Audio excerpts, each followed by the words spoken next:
tout ce qui a violé ce qu'on appelle l'ordre constitutionnel au Bénin, conformément à l'article 34 de notre Constitution, c'est un devoir sacré pour tout Béninois, civil et militaire, de faire respecter l'ordre constitutionnel et les lois de la République.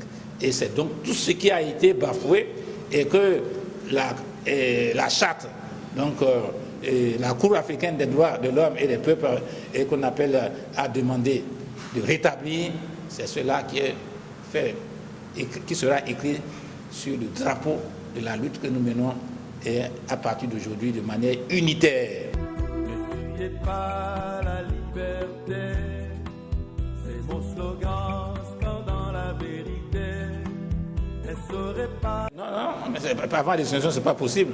De toute façon, ce qui est urgent, c'est d'abord la réconciliation nationale.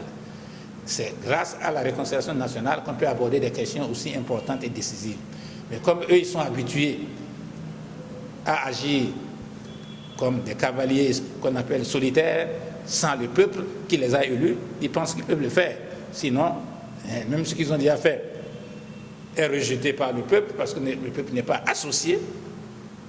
Et quand on se réfère à leurs anciens discours, ils sont à porte-à-faux de leurs convictions intimes. Je suis entièrement républicain, au service de ma chère patrie. Le dialogue national va tirer les leçons de la mise en œuvre de la Constitution pendant les 30 ans. Ce dialogue national va mettre en exergue les points qui méritent à être revus parce que la Constitution étant l'œuvre qu'on appelle humaine n'est pas nécessairement une œuvre parfaite. Mais il ne faut pas qu'on s'enferme dans une chambre pour la réviser, puisqu'elle a été claire dans les articles 154-155 que c'est soit par voie référendaire, soit par voie qu'on appelle parlementaire, sur la base des 4/5 d'une assemblée pluraliste, pas d'une assemblée monocolore.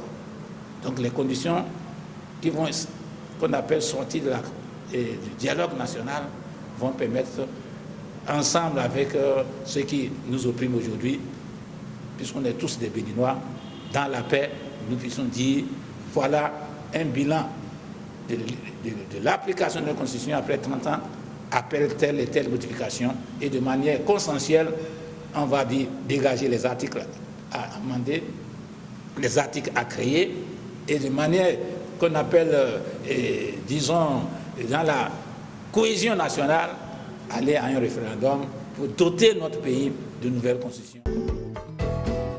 Il n'y a pas de mauvais